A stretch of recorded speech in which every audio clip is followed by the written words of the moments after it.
I know the work that you do is important. I know that you have value. I know that you want to up-level your customer experience.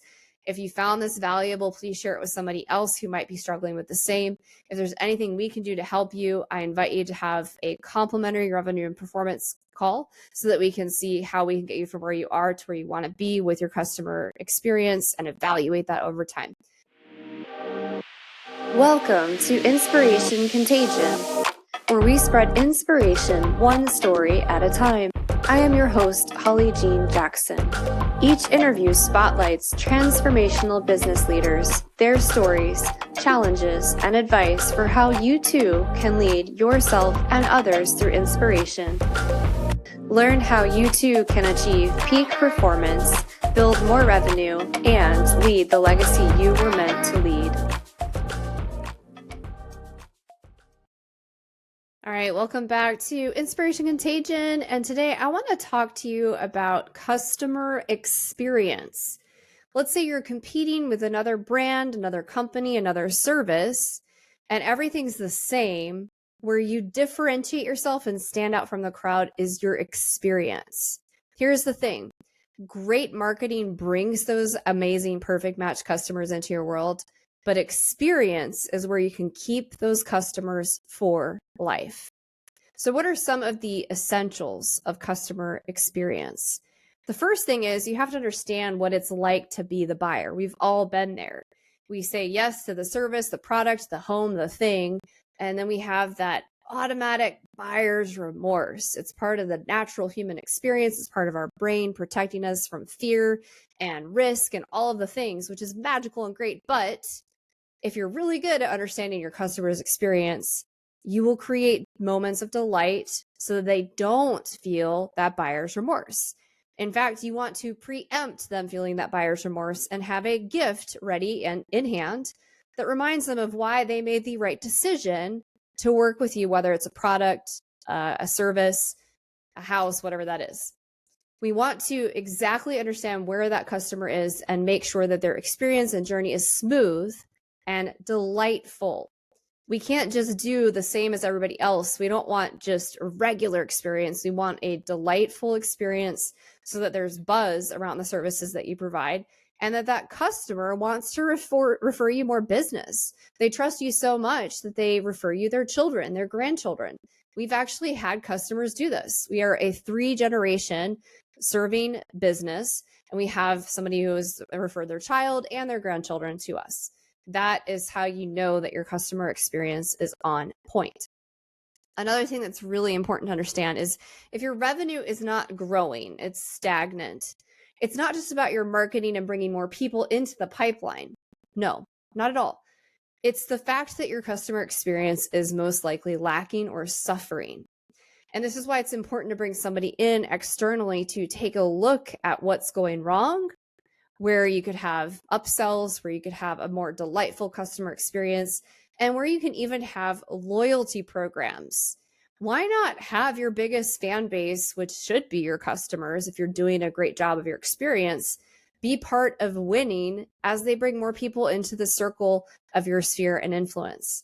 Why wouldn't you want to help more business owners that your customer already knows that's a perfect match for you as a business owner? That is why we build perfectly built loyalty programs that create win-win-win scenarios where the customer who refers you wins, the new client wins, and you win. That is where abundance lives. That's where excellent experience comes in, where everyone is winning and there's nothing but delight that's occurring. How do you build this perfect experience? CX is not a department. It's actually an emotional tone. It's a vibe. It's a sense that you're more than just a customer. Our customers know that they're family, they're friends. We care. We're not just, only doing consulting hours. I'm thinking about my clients' challenges and pain points or struggles or overwhelm between our sessions, between consulting hours.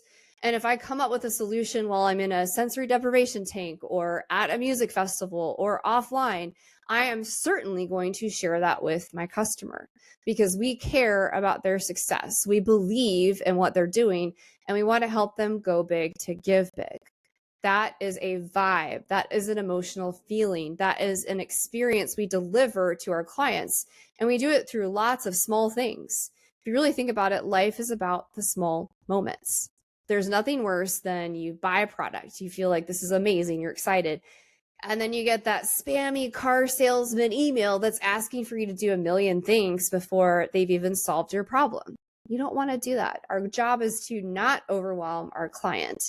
Our job is to delight them, to know exactly what they're thinking about next and beat them to any pain point, any remorse, any guilt, any objections, any blocks that they might have in hitting the journey of exactly where they want to be in their business. That is a delightful customer experience, and it's not easy to build. And guess what? It doesn't stop. It's not like you set the customer experience and, it runs for 2 years. No, it needs to be part of your pillars as a company, part of the culture. You want to be revamping your customer experience and reevaluating based on input and feedback from your clients as they onboard, offboard, and upsell into new programs. And let's say a customer has a specific pain point and there's not a service that you offer. Figure out a way to offer that service so that you can keep them and help them and support them. And that's why listening is 90% of the battle of creating an amazing customer experience. And that means having surveys, having calls, having offboarding, standard operating procedures, onboarding, so that you have the data points and information to have delight moments, to celebrate anniversaries, to celebrate birthdays, to say congratulations on that 1 year in business, or to say congratulations on that revenue growth that you just hit in your company, or to help that team member on, your assistant for the company you're working with, have perfect training to retain that team, to be successful, to step confidently into that role as founder and CEO with swagger, getting their zest back and feeling excited and in their super zone of genius versus in pain, suffering, overwhelmed, burnt out, getting sick, all the things. When we do this right, we listen, and it tells us the services our clients need, the pain points and the experience, where we can improve that experience, and how we can help them and meet them exactly where they're at. So if you're struggling with your customer experience, I urge you to obsess about it. I urge you to meet them where they're at. I urge you to give them more invitation to share more, whether it's a survey, a comment, a conversation, whatever that looks like for you. And of course, if you need help with this, that's why we do revenue and performance consulting. One of the 5 pillars where we see small business owners leaving profit and leaving money on the table is the customer experience. They're so busy filling the top of their marketing funnel and trying to close sales and focusing on revenue that they forget their biggest cash cow is their existing customer base. If let's say you bring in 50 people through your marketing funnel, you convert 10 of those.